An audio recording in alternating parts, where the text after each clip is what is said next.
যাওয়ার সময় উসমান ইবনে তালহাকে বললেন, হে উসমান ইবনে তালহা, তুমি শুনে রাখো, একদিন যদি আমি মুহাম্মাদের কাছে এই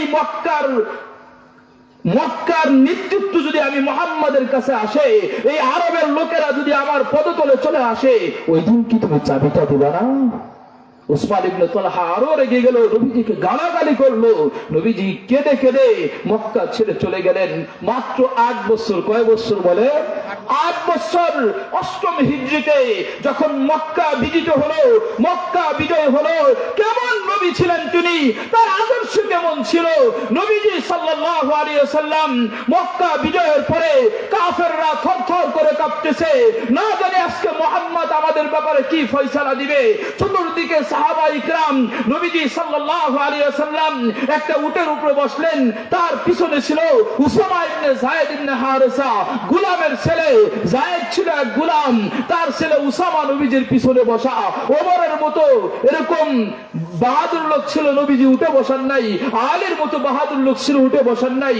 সকল সাহাবা ইকরাম হেঁটে যাইতেছে।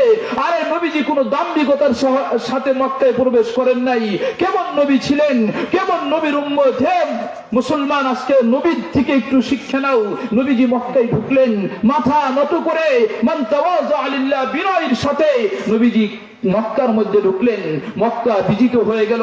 আজকে কাফেররা, কুরাইশরা থরথর করে কাঁপতেছে। নবীজি সাল্লাল্লাহু আলাইহি ওয়াসাল্লাম মক্কায় ঢোকার পরে প্রথম যেই কাজটা করলেন, নবীজি আলীকে বললেন, আলী দেখো যে উসমান ইবনে তালহা কোথায় গেছে, চাবিটা আনো, আজকে আমি 2 রাকাত নামাজ পড়তে চাই। আলী রাদিয়াল্লাহু তাআলা আনহু উসমান ইবনে তালহাকে তালাশ করতেছে, কোথাও পাওয়া যায় না। একটা সংবাদের মাধ্যমে জানতে পারলো উসমান ইবনে তালহা নবীজির ভয়ে কাবার ছাদে উঠছে। খানায় কাবার ছাদে উঠে জীর্ণ শীর্ণ অবস্থায় বসে আছে। আলী যা বললেন, হে উসমান ইবনে তালহা, কাবার চাবিটা দিয়ে দাও। উসমান ইবনে তালহা বলল, আমি চাবি দিতে রাজি না। আলী রাদিয়াল্লাহু তাআলা আনহু বললেন, আখির জামানার পয়গম্বর রাহমাতুল লিল আলামিন সরদারে দু আলম চাবি দিতে বলেছে, চাবি দাও। উসমান ইবনে তালহা তখনও বলে, আমি তো তাকে নবী মানি না। আলী রাদিয়াল্লাহু তাআলা আনহু বললেন, হে উসমান ইবনে তালহা, তুমি ভুলে গিয়েছো আমি তো ওই আলী, আমি বাম হাত দিয়ে কামুজ দুর্গের ফটক বাম হাত দিয়ে ছুঁড়ে ফেলে দিয়েছিলাম। আমি তো ওই আলী যে একসাথে 6টা তরবারি ভেঙেছে। আমি তো ওই আলী যাকে শেরে খুদা উপাধি দেওয়া হয়েছে। তুমি ভুলে যেও না, নবীজি মানা করেছে যে তোমাকে আঘাত করতে, তা না হলে আমার বাম হাতের কাছেও তুমি টিকতে পারবে না। সুদা চাবিটা দিয়ে দাও। আলীর হুঙ্কার শুনে উসমান ইবনে তালহা চাবি দিতে বাধ্য হলো। এখন আলী বলেন, চাবি দিলে চলবে না, আমার সাথে নবীর কাছে চলো, নবীর কাছে তোমাকে যেতে হবে। উসমান ইবনে আলী রাদিয়াল্লাহু তাআলা আনহু উসমান ইবনে তালহাকে নিয়ে নবীজির সামনে আসলেন। উসমান ইবনে তালহা কাঁপতেছে। নবীজি বললেন, উসমান চাবিটা দাও। একবার উসমান সামনে হাত বাড়ায়, আবার মনে মনে ভাবে, হাত যদি বাড়াই নাকি হাত কেটে ফেলবে, আমার তো আর নিস্তার নাই। চাবিটা নবীজির কাছে দিল। নবীজি সাল্লাল্লাহু আলাইহি ওয়াসাল্লাম কাবাগার খুলে সর্বপ্রথম যেই কাজটা করেছেন মক্কা বিজয়ের সময়। এখন আপনাদের কাছে এই কথা বলার আগে আরেকটা ওয়াদা নিতে চাই। আমি যদি নবীর আশিক হতে চাই, আমার পারিবারিক জীবন, আমার ব্যক্তিগত জীবন, আমার রাষ্ট্রীয় জীবন, আমার সামাজিক জীবন, আমার স্বাধীনতা দিবস, আমার বিজয় দিবস, এটা কোন তরিকায় পালন করতে হবে বলে? নবীর তরিকায়। কি বলেন, কথা ঠিক কিনা? বিজয় দিবস কেমনে পালন করতে হয়, আজ থেকে 1450 বছর আগে নবীজি আমাদেরকে শিখিয়ে গেছেন। কি বলেন, কথা ঠিক কিনা? দেখেন বিজয় দিবস কেমনে পালন করছেন।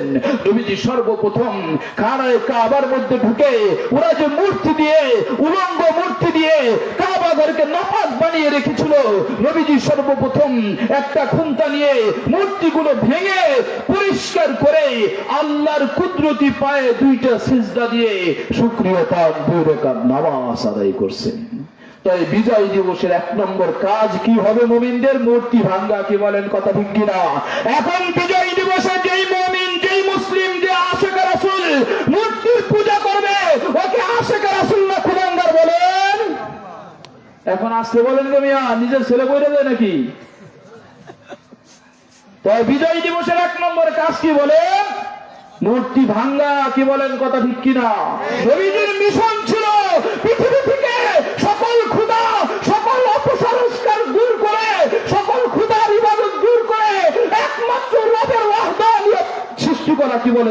কিনা?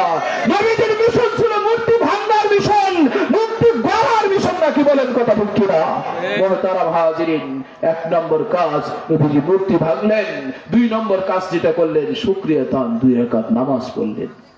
এবার মসজিদের বাহিরে আসলেন, উসমান ইবনে তালহাকে ডাক দিলেন। উসমান ইবনে তালহা ভয় পাইতেছে, নবীজির সামনে আসে না। নবীজি বললেন, উসমান ইবনে তালহা, 8 বছর আগের কথা কিন্তু আমি ভুলি নাই। যারা হাতুস সিনান লাহাতিয়াম ওয়ালা ইলতামু মা জারাহাল লিসান, কেউ যদি কাউকে তরবারি দিয়ে আঘাত করে মলম লাগাইলে ঠিক হয়ে যায়, কি বলেন কথা ঠিক কিনা? জবান দ্বারা যদি কেউ কারো দিলে কষ্ট দেয়, যুগের পর যুগ পার হয়ে যায়, ওই ক্ষত আর কোনদিন ঠিক হয় না, কি বলেন কথা ঠিক কিনা? নবীজির এই ক্ষত তুরতাজা হয়ে গেছে। উসমান ইবনে তালহাকে দেখে বললেন, হে উসমান ইবনে তালহা, 8 বছর আগের কথা কিন্তু আমি ভুলি নাই, কিন্তু আমি তোমাকে মাফ করে দিলাম। আমি ঘোষণা দিতেছি, এই খানায়ে কাবার চাবি তোমার কাছেই থাকবে। তোমার মৃত্যুর পরে তোমার সন্তান হবে খানায়ে কাবার মুতাওয়াল্লি। কিয়ামত পর্যন্ত তোমার বংশের মধ্যে এই খানায়ে কাবার চাবি বণ্টনকৃত হতে থাকবে। এই কথা বলার পর সকল কাফেররা থরথর করে কাঁপতেছে, কুরাইশরা, যে আজকে না জানি মোহাম্মদ কি ফয়সালা দেন। আরে দেখেন কত দয়ার নবী ছিলেন, কি তার চরিত্র ছিল, কি তার জবান ছিল। নবীজি খানায়ে কাবার চৌকাঠ ধরে খুতবা দিলেন। নবীজি পাঠ করলেন, ইয়া আইয়ুহান নাস ইন্না খলাকনাকুম মিন যাকারিন ওয়া উনসা ওয়া জাআলনাকুম শুউবান ওয়া কাবাইলা লিতাআরাফু। হে মানুষ সকল, শুনে রাখো, শুনে রাখো, আমাদের মধ্যে কোনো পার্থক্য নাই। আমরা সকলেই আদমের সন্তান। এক মানুষ, এক নারী, এক পুরুষ থেকে আল্লাহ সৃষ্টি করেছেন।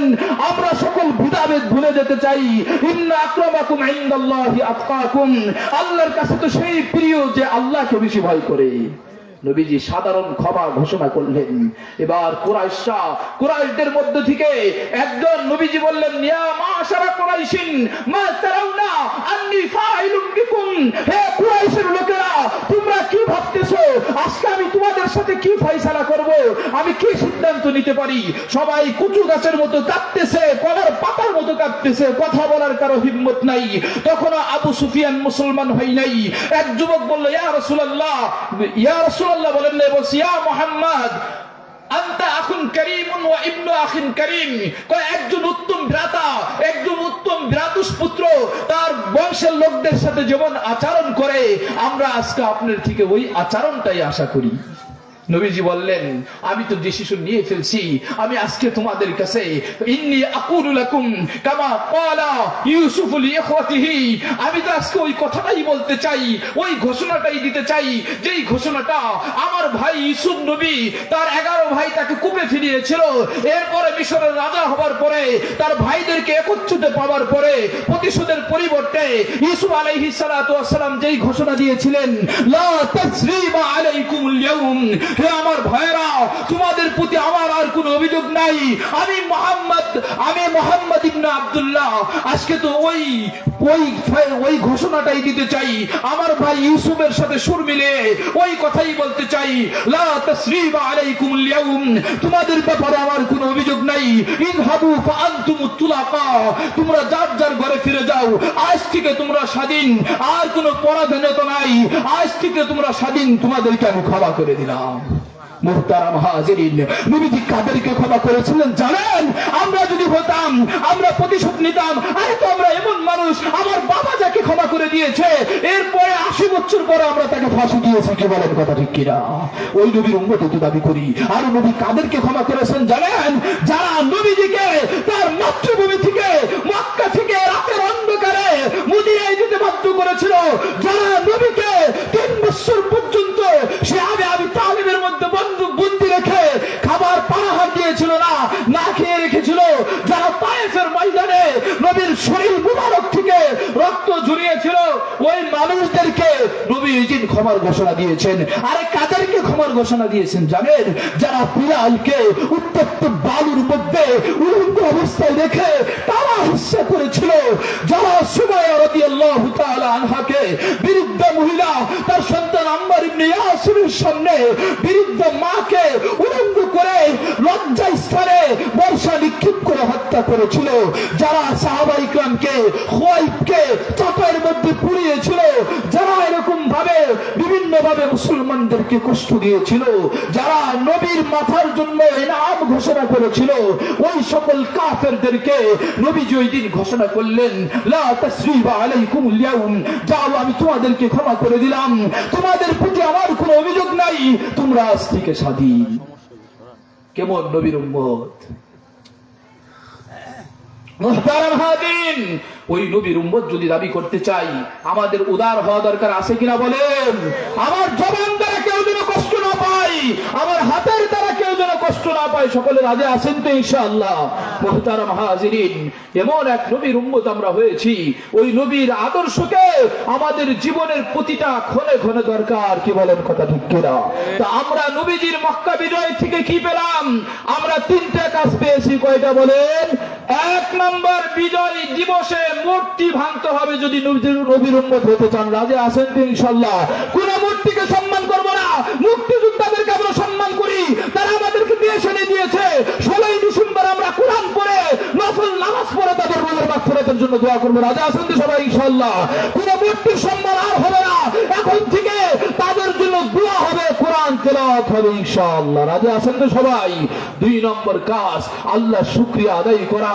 সূরা নাসরের মধ্যে আছে, ফাসাব্বিহ বিহামদি রাব্বিকা ওয়াস্তাগফির। বিজয় যখন মুসলমানের আসবে, তোমরা রবের প্রশংসা, রবের শুকরিয়া আদায় করবা। তিন নম্বর কাজ, ওয়াস্তাগফির, মানুষকে ক্ষমা করার মহৎ গুণ অর্জন করতে হবে। কি বলেন, কথা ঠিক কিনা? যে মানুষকে ক্ষমা করে, আল্লাহ তাকে ক্ষমা করে। মুহতারাম হাজিরিন, এই নবীজির আদর্শ থেকে আমাদের শিক্ষা নেওয়া উচিত। যেই কথা বলতেছিলাম, মুহতারাম হাজিরিন, এই জবান মানুষের এমন একটা অঙ্গ, এই জবান আপনাকে জান্নাত পর্যন্ত নিতে পারে, আবার এই জবান আপনাকে জাহান্নামের দিকে টেনে নিতে পারে। কি বলেন, কথা ঠিক কিনা? নবীজি তো এই জন্যই বলছেন, মাইয়াজমাল্লি মা বাইনা লাহিয়াইহি ওয়া মা বাইনা রিজলাইহি আজমান লাহুল জান্নাহ। আমার উম্মত, আমার উম্মত, দুইটা জিনিসের জিম্মাদারি তুমি নাও। তোমার জবানটাকে কন্ট্রোল করো, তোমার লজ্জা স্থানটাকে কন্ট্রোল করো। আমি নবী তোমার জান্নাতের জিম্মাদারি নিয়ে নিলাম। মুহতারাম হাজিরিন, যাদের এই জবানের দোষ আছে, এদের অবস্থা কেমন জানেন? নবীজি সাল্লাল্লাহু আলাইহি ওয়াসাল্লামের কাছে বুখারীর হাদিস, এক মহিলা সম্পর্কে বলা হলো, আন্না ফুলানাতান তুযকারু মিন কাসরাতি সালাতিহা ওয়া সাদকাতিহা ওয়া সিয়ামিহা গায়রা আন্নাহা তুদি জিরানাহা বিলিসানিহা ক্বালা হিয়া ফিন্নার। নবীজির কাছে এক মহিলা সম্পর্কে বলা, ইয়া রাসূলুল্লাহ, অমুক গোত্রের একজন মহিলা আছে, সে অনেক নামাজ পড়ে, অনেক সাদকা করে। মা বোনেরা ভালোভাবে শুনবেন, মা বোনেরা জবানের দ্বারা মানুষকে কষ্ট বেশি দেয়। কি করে বলেন, কথা ঠিক কিনা?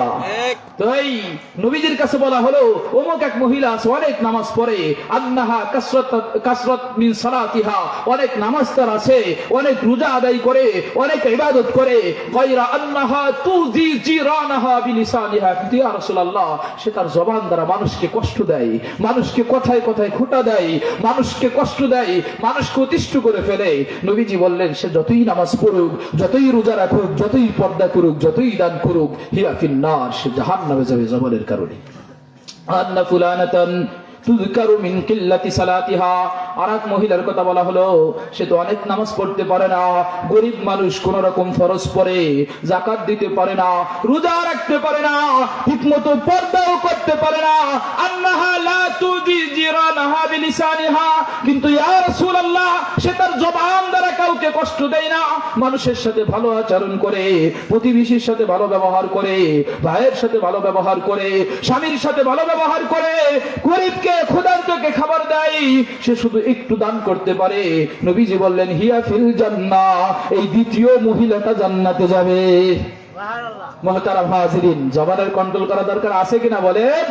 আরে যাদের জবানে দোষ আছে, তাদের অবস্থা তো এরকম। মুজাদ্দিদে মিল্লাত হাকিম আহমদ আশরাফ আলী থানভী রাহমাতুল্লাহ আলাইহি, ওনার নাম তো অনেকেই শুনছেন। আশরাফ আলী থানভী রাহমাতুল্লাহ আলাইহি ওনার কিতাবের মধ্যে একটা কথা লিখছেন, যাদের জবানের দোষ আছে, গীবতের দোষ আছে, ওরা যতই আমল করুক, এগুলো আরশ পর্যন্ত যায় না। ওদের অবস্থা হলো, ওরা সারা রাত আমল করে, সারা রাত নফল ইবাদত